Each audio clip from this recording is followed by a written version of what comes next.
Hey, what's up, guys? Welcome back to Guys at Magic. This is Hunter, Shane, and David. Say what's up, guys. What's up, guys? Yo. We're back. We're doing our commander grades on the multicolored legendary creatures from Innistrad, Crimson Vow. So let's not hesitate any longer and jump straight into the first one, which is a Rakdos one. This is Anje, Maid of Dishonor. It is 2, a black and a red, for a 4/5. Legendary creature vampire. It states whenever Anje, Maid of Dishonor, and or one or more vampires enter the battlefield under your control, create a blood token. This ability triggers only once each turn. It also has another ability that you can pay 2, sack another creature or blood token. Each opponent loses 2 life, and you gain 2 life. Shane, what do we think? I don't know what to think. I don't like things that deal with blood tokens. So when it enters or a vampire enters, you get a blood token. But it only happens once a turn. So that's stupid, right? So once a turn, you have the ability to pay 1, discard a card, sacrifice your blood token, and draw a card. Unless your deck revolves around blood tokens. Or you can sacrifice another creature and get a token. I don't know, man. Or blood, I think you I have. don't know. I think you got abilities that can double tokens. Yeah, which I would guess be you're cool. right. And then Yeah, I'm not high on blood tokens, period, dude. So I guess I'm biased. neither am I, but this gives an interesting outlet where you can sack creatures. It doesn't have to just be blood tokens. That's You can true. sack creatures, and But I each mean, opponent loses 2 life, and you gain 2 life. there are many creatures that'll do that for you, though. You know, like I guess this is 4 mana for a 4/5, so like the body's cool. But in EDH, when things are like 10/10s, whatever. Yeah, the good news is you don't have to tap this. You can do this ability as much as you want. So essentially, if you've got a way to make infinite creatures and infinite mana, you win the game. Yeah, that's true. That's true. David, I'm sure could break this and make it a 1-turn kill, and we would then say stop playing this deck. So yeah, you're right. Yeah, David, what do you think? I'm actually not super high on this card. I don't think that this is a card that I'm looking at to break. The blood tokens I actually do think are considerably better in EDH than what they were or what they're going to be in standard or in limited. I mean, there's so many more things that you can do with the graveyard or madness kind of effects, and Rakdos is especially a color where I think that you can really kind of abuse those. At the same time, I think that my main appeal with this card is the ability to be able to sacrifice another creature. That way you can start to drain your opponents. It is an ability that you have to pay for, though. So there are so many options out there in EDH where you have free sack outlets. The fact that you have to pay for this one really does kind of leave a bad taste in my mouth. I'm not super high on this card. I don't think it's a horrible card. I definitely think I find myself in a world where if I want to play a sack deck, there's better commanders, and if I want to play a vampire deck, there's better commanders. So I don't really know where this fits. I think it's dope. I think it's awesome. I think you could definitely build around this. And let's say put Bastion of Remembrance in there, make a little combo. If you sack a creature, they lose 2 and another one, and you gain 3. I don't know. I think you get nutty with this card. What do you? So I'm gonna let's just jump right into the grades. I'm giving it a B. I'm a fan of this. Yeah, I know you are. Mhm. I think it's like I said, I'm not bad. I'm just middle of the road for me. I'm giving it a C. Dave. I originally started on this card much higher than what I think I'm going to end on it. I am actually kind of talking myself down to a D on this thing, just because I feel like a C is kind of putting it at average. And to be honest, I feel like if you want to play this kind of strategy or go aristocrats or vampires or anything like that, like there's just better options out there. So I'm going to settle on a D. Well, that's disappointing because I saw that you originally had it at a B, but whatever. The average is a C. You went from B to C to D, dude. Nice. I did. You guys talked me all the way down. Moving on, we have Dorothea, Vengeful Victim. Dorothea is a white and a blue for a 4/4 legendary creature spirit. It's got flying. It states whenever it attacks or blocks, sack it at the end of combat. You can bring it back for its disturb cost of 1, a white and a blue. When you do disturb it, it's Dorothea's Retribution. which is an enchantment aura. You can enchant creature that states enchanted creature has, whenever this creature attacks, create a 4/4 white spirit creature token with flying that's tapped and attacking. Sack that token at the end of combat. Let's start with David this time. David, what do we got? I feel like Shane and I are going to be on very opposite ends of the spectrum for this one. I feel like he's probably going to be pretty high on this. I think from a commander standpoint, this is awful. So you're paying 2 mana for a 4/4 with flying that gets in one time, maybe. And then past that point, like, you have to be able to disturb this thing.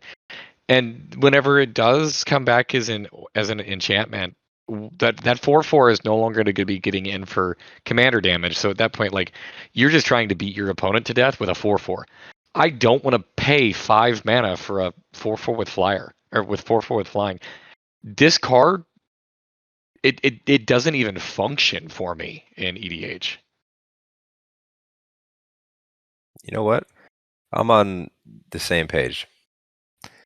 I was thinking about it. I was like, that's cool that you get a 4/4 every single combat. I mean, it does die though every time. So I don't know. It's and it's at the end of combat. It's not even till like end of turn, so it literally dies instantly. You can't even get stupid with it.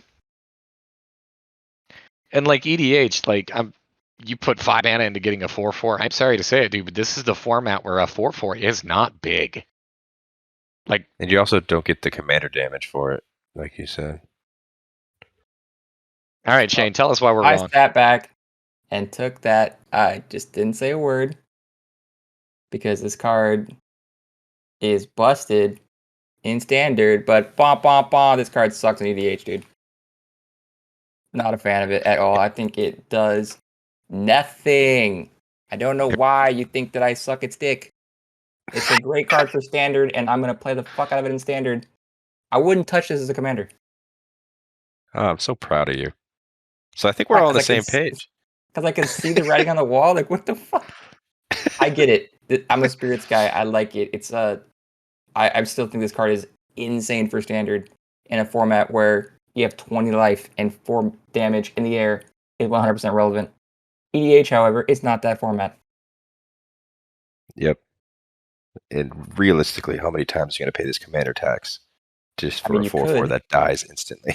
You could, because it's so cheap. So I mean, that's like, I guess, a workaround. 2 mana, you get a blocker for a turn, then you get to put it on, I guess, a big beater. I'm like, for a turn. I'm in like hypothetical like Christmas mode, dude. Like, you put this on a big fat beater with like Annihilator 5. I don't know. Something stupid. I'm kidding, obviously. Let's just move on to the grades. What do we got, David? What are we giving this? F. Shane? F for fantastic, maybe? Yeah, I don't know. Yeah, F. I'm giving it an F as well. This is not a commander that you want to run.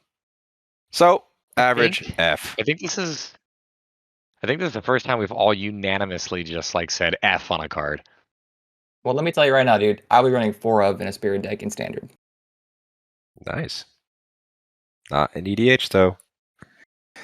Moving on, we have Edgar, Charmed Groom. Edgar, Charmed Groom is 2, a white and a black for a 4/4 legendary creature, Vampire Noble. He states other vampires you control get +1/+1. When Edgar, Charmed Groom dies, return it to the battlefield transformed under its owner's control. When it dies, it turns into Edgar Markov's Coffin. That's a legendary artifact that states at the beginning of your upkeep, create a 1/1 white and black vampire creature token with lifelink and put a bloodline counter on Edgar Markov's Coffin. Then, if there are 3 or more bloodline counters on it, remove these counters and transform it. All right, what do we got? Hear me out. Let me hear it. I know that it might not be the best, but let's go back to Christmas Land where everything's perfect. Mm-hmm. What if you just play this with Commander one time, and then you have your Commander for the rest of the game always? That's kind of cool. And you're feeding the whole go wide with vampires that have lifelink. So, like, I'm just saying. I don't know what I'm saying, but I'm saying something. Well, I'll tell you what you're saying. You're saying that 3 turns you get Edgar back instead of paying 2 extra mana. Yeah, and while that's going on, you get 3 1/1s to potentially be going wide with. I'm just saying, I don't think it's a good card. Going wide with a 1/1. Well, I was when you have gonna multiple say. 1/1s, I'm still come on. In this deck, you're going to be making a shit ton of vampires that are all going to be getting buffed one way or another. Come on. Is it good? I don't know, dude. Is it possible? Maybe. David. Oh my god, this card is such trash. I'm not gonna live in Magical Christmas Land. I'm gonna live in what I would view as reality, and I'm just about to shit all over this card. So it's in black and white. The black aspect of this is fine because most vampires are in black. The white part of it's kind of cool. I feel like it still kind of needs to be in that red area as well, but whatever, I get it. Orzhov vampires, it's still 100% totally a thing in EDH. You're just kind of missing some of the vampires that you could be putting into this tribe. Whatever, there's still enough good ones in this color pairing to make this work. You pay 4 mana and you get a 4/4. Once again, that's fine. His only relevant ability on his front side is other vampires you control get +1/+1. So he's a lord for 4 mana. That is not good. And that's all he does. And then whenever he dies, it's not that you just indefinitely get him back. You're penalized because now he's going to transform. I would rather have my commander than have to sit around for 3 turns and making 1/1s that aren't going to do anything. I feel like choose when he his dies to put him back in the zone instead of transforming. Yeah, you didn't. You don't have to. I mean, Yeah, right? yeah. But I mean, like, I just look at it like the what was intended to be an upside on this card definitely comes across as a downside in Commander. Like paying 2 mana or waiting 3 turns, there is a very significant difference, and I feel like the waiting 3 turns is a much steeper cost. Okay. Hear me out. Realistic time now, not Christmas. You let it die, and you put it in your command zone 3 times. Now the tax is like 6. Now you just let it transform, do some other stuff, you get it again. But you got to let it sit there for 3 turns. Unless I you're mean, having dude, a way to pump your tokens. of course you'd be doing that. I'm not saying like, what do you think is the only way you're gonna be Yeah, pumping proliferate. vampires? Okay, I get it. You could proliferate your shit. Well, I mean, okay, yeah, that was the thing about that, but that makes sense.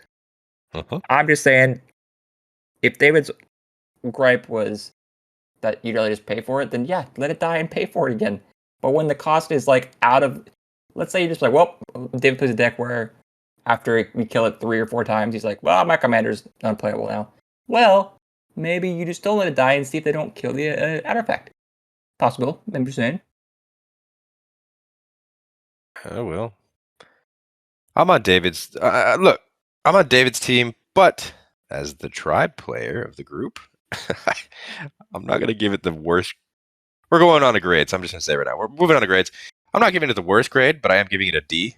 It is a pretty bad commander because it really is only just giving vampires +1/+1. That's all it does. But it's not an F. It's still at least usable. And I was playing devil's advocate. Probably still going to give it a D because I'm not making the deck. But hey, I want to, speak up for the unspoken for. And I'm proud of you. This is David, straight up we- an F. There is no We know. time in which I would ever want to play this over any of the other vampire creatures that you could play as your commander. Like I don't. The other Edgar Markov is also viable, and like in comparison, the other Edgar Markov is miles better than this thing. So if you want Edgar, go play with the first one. the almost broken one, you mean? Bruh. Yeah. I play for the lore, and so Daddy Edgar is getting married. Kind of a big deal for him. Just saying, dude. All right, we're moving on. This average is a D. The next card we're talking about is Eruth, Tormented Prophet. Eruth is 1, a blue, and a red for a 2/4 legendary creature human wizard. It states if you would draw a card, exile the top 2 cards of your library instead, you may play those cards this turn. David, you love this card. In our spoiler video, you were high and mighty on it. Tell us more. I love the design of this card. I'm not sure if I actually love this card because I think it's a powerful commander, but I love the design of it. So like having the trade-off of you're not really going to have like a hand. Well, Okay, so the way that this card works is that like you're no longer going to be putting cards into your hand, so you're kind of like seeing twice as many cards per turn as what you would normally see off the draw. But you either get to use it or lose it. You don't get to save those things for later anymore. And I think that this is like especially powerful if you can start maximizing this to be able to like, I don't know, draw more than just a single card per turn, which if you're playing EDH, you should be doing anyways. So I mean, this easily gets to see 2, 4, 6, 8, so forth and so on cards in a single turn. This digs through your library stupidly fast. It's just like, keep in mind, like, this is not a deck in which you're saving things for later. Oh, definitely. I think this deck you're specifically churning through to find the pieces that you need. Granted, if the piece that you need is more expensive than the mana you have, you're kind of screwed. But I think it's a very powerful card. Nah, So dude, if play this so in if you- Storm. Yeah. And then like the cards that you're pulling over, I mean, if you jam pack enough rituals and stuff like that in there, or enough low cost spells, I mean, I could see that you could chain together and easily be able to start shotgunning through your deck, and I don't think the mana is really going to be much of an issue. I wish this card would say you may play these cards until the end of your next turn. No, I like the design as it is. I feel like it's kind of you get a huge advantage, and that like you get to accelerate how much you get to see, but it does come at a very real drawback. So I feel like this is a card that has a potentially really high ceiling, but also has that limiter placed on it, where it has the ability to kind of keep this thing fair. What do you think, Shane? I think if your name is Hunter, you'll never miss another land drop. That's true. The land drops would be great. But I don't know. Seems good. Seems fun. Would I play it? Probably not. Well, let's move on to our grades then.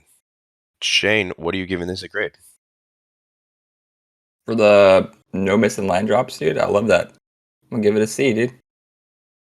Kidding, I'm sure there's such a gnarly combo here that I'm not aware of, but hey, land drops. I'm giving it a B. I like this card a lot. I think it's pretty powerful. I mean, if you make people discard their hand and draw 7 new, you're exiling 14. Is that how that works? Yeah, so like windmill effects, because each time you would draw. Yeah, so I'm going to give this a B. I think you could really find those combo pieces very quickly and just destroy your opponent. I agree. I'm going to give this thing a B. I am going to acknowledge that the downside is very real. It's very present with this, but the just like opportunity to be super explosive with this card is also very, very real. So I love the design of this. I'm going to give this thing a B. I don't think this is a commander that you necessarily like have to kill on sight. So I don't think that this is, I don't think I'm going to put this into like the A range, but this definitely has some power to it. All right, so that average, we're giving this a B.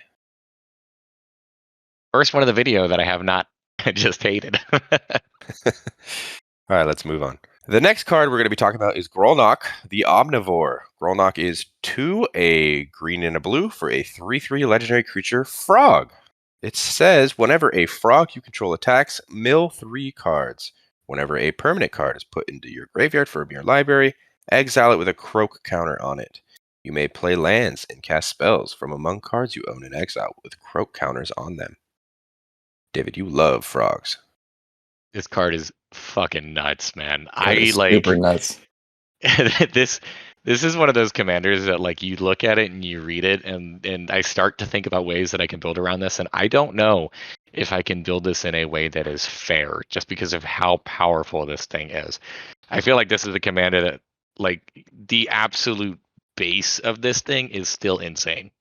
I mean, going off of the last card we just looked at, dude, this is like 1,000 million times better than the last thing we just looked at. And it does similar effects. You just get infinite cards that you can have at your disposal. Your maximum hand size is 0. I mean, a million. I don't know. I think I'm going to disagree.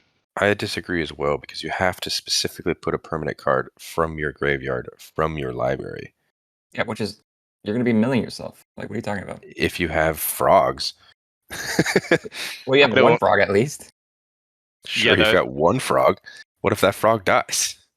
The frog tribal part here is literally flavor text on this card. Like, I don't care about that portion at all. It's whenever a permanent card is put in your graveyard from your library, any kind of self-mill works for this. Yeah.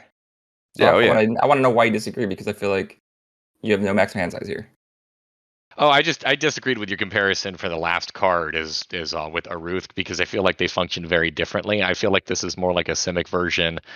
I don't know. It reminds me a lot of like a Simic skewed version of Kess, the Dissident Mage, given that that one is a very instant and sorcery heavy kind of build, whereas this one obviously is not because you actually don't exile those instant and sorceries. So this one's very permanent heavy. So it's I don't know. I just love the ability for you to be able to like recast things and that you can maximize being able to just like self mill and dump massive amounts of cards into, in this case, exile, which means it's even more difficult for your opponent to interact with those cards. Hmm. Okay. Whatever, bitch. I mean, I think that is a huge upside with this. If this was putting it into the graveyard and then you would be able to like maybe cast one of them or something like that from the graveyard, most opponents are going to be running some kind of graveyard removal. Whether it be just like single target removal or just like mass exile effects, and that doesn't affect this commander because all of these cards that you're going to be milling are going to be milling into exile, or at least the cards that you want. Did you know if you wanted to go the frog tribal route, there are only 23 frogs in these colors? Literally In don't care all about of- frogs. All of Magic. But you can do changelings and stuff if you really want to get that effect. You are the tribal guy and you were locked in on that. I don't plan on putting a single frog in this deck aside from I from get Grolnok. it. I'm just saying ways you can take it. Yes, you can definitely self-mill yourself. Self-mill yourself. I think you just say self mill. Yourself. Well, No? I mean, what else would you do? It's okay. I agree though. This card's nuts. I like it a lot. I mean, What is? Go ahead. this even strikes me as a card that just like, I know that Thassa's Oracle is very real, and I know that not a whole lot of people really care too much for that card. But I mean, if you are capable of milling your deck out, I mean, Thassa's Oracle is a card that you can cast from exile using this. And I mean, you could do something like Tunnel Vision to get rid of your entire deck. I don't know. It sounds pretty nutty. So let's move on to the grades. David, what are you giving it? I think this thing is an A. I think this is a card that's going to be harder to build fairly than what it would be to build just absolutely broken. Our first A. Well, David's first day. David's first A. What are you giving it then, Shane? An A. You're giving it an A too? Yeah. I'm giving it a B. I'm not saying this card's I can't build tribal out of it. It's a B. that's not what I'm saying at all. I'm just saying I don't know. It's I think it's the self-mill part. I don't know, man. I don't think it's consistent enough for me. Okay. I am so confused. Hunter doesn't like things that require a lot of thinking. So I don't think that there's a consistency issue at all here. You're playing blue and green, which are two of the, I don't want to say best, but I mean two colors that have very good options for self-mill. Especially blue. So I would actually go probably, I don't know. I mean, both of them honestly are fantastic. And then just like you throw something in here, just like even dredgers or something like that, and this is insane. ooh, Judge would be sick. I think that you can very consistently get that mill for very cheap, if not free. I'm still sticking with a B. Well, average is an A, bitch. Suck it. Average is an A. You're right. All right. Let's move on to a card that actually messed me up in Standard when I played with it. This is Halana and Alena, partners. They cost 2, a red and a green for a 2/3 legendary creature human ranger. It's got first strike and reach. It also says at the beginning of combat on your turn, put X +1/+1 counters on another target creature you control, where X is Halana and Alena's power. That creature gains haste until end of turn. This is a stupidly powerful card. Yeah, like I said, I played with it in Standard, and I couldn't deal with it. It was hard. They just kept pumping up one creature, and they were pumping this card to give other creatures that came in even more More counters and X's, haste. yeah. Yeah. Yeah, this could be a really fun card. I'll All the tell you broken what, things though. you can do, dude. You could like The thing, the thing that I hate about this card, from a technical standpoint, it's 2 people, and I hate reading the card as Human Ranger. It should be Human Rangers. but it is 1 card. I get that. I feel like just from a rules standpoint, that would be a huge pain in the ass if they made this thing plural. Plus, this isn't the first time that we've seen a Magic card reference 2 characters, and they've never done that before. Yeah, Hunter. Yeah, I just don't like reading it like that. It's like the Lone Rangers. Wait, what? I do like this card a lot as well. So, at a very bare minimum, even if you're not pumping this thing, being able to give one of your creatures +2 or 2 +1/+1 counters and haste is still fantastic. Yeah, dude. Yeah, it's very Think of powerful. your big fatties, bro. That get haste now. Or anything for Just that put matter. just put a bunch of equipment and pump spells on this card. It gets pretty wild very quickly. I don't know if you even need to do that. I mean, you just start playing other creatures that maybe start to help pump out your team, and because I mean, you do want to be targeting creatures with this, and I mean, I feel like that in and of itself is fine. Plus, I know that this is just a 2/3, but it does have some relevant abilities on here as well with First Strike and Reach. I mean, I don't know really how much I want to make this thing a huge target, because this is probably going to be what my opponents are going to be spending their removal on anyways, just to make sure that I'm not making my board big. I think I would rather be playing other big creatures to go along with this and trying to maximize this ability to have my opponents either A, utilize a board wipe, or B, spend the removal and like have to actually make the choice of, do you kill that, I don't know, 8/8 that I just pumped up or something like that, or do you kill this creature instead, which is kind of also problematic in the fact that it's accelerating my deck. This has got to be the target always, right? I think so.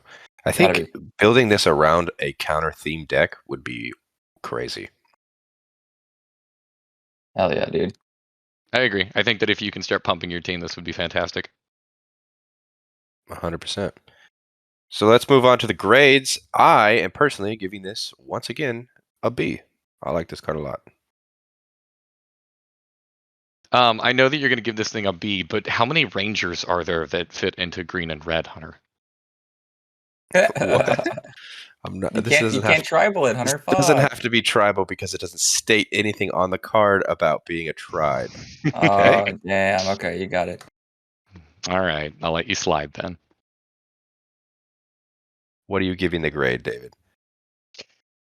I think that this is a really good card. I'm going to say that this is a B, just because I feel like this is also a card that is a little bit more reliant on board states. So if your opponents are a little bit more board wipe heavy, you are going to have to build back up each time. And I do think that this is probably going to eat more removal spells than most commanders. So I think that this is a commander that is probably going to reach that point where you may not always be able to afford to recast it. I mean, you are playing in green, so you're going to be playing with a ton of mana. But I don't know. I do like this card. I do think that this card is probably going to generate a decent amount of hate, though. So I'm going to keep it at a B. Yeah, I'll give it a B too. Bro, we're gonna go B all around. BBB, baby. That average is a B. All right. That's it for this episode. We are only doing part 1. The other video will have part 2 with the remaining 7 different legendary creatures of the Multicolored. Hope you guys like this video. Hit the like button, subscribe if you haven't already. Don't forget to follow us on our social medias at Instagram and on Twitter. That's at Guys That Magic on both. Until our next video, we hope you guys have a great day. Peace. Later. Bye.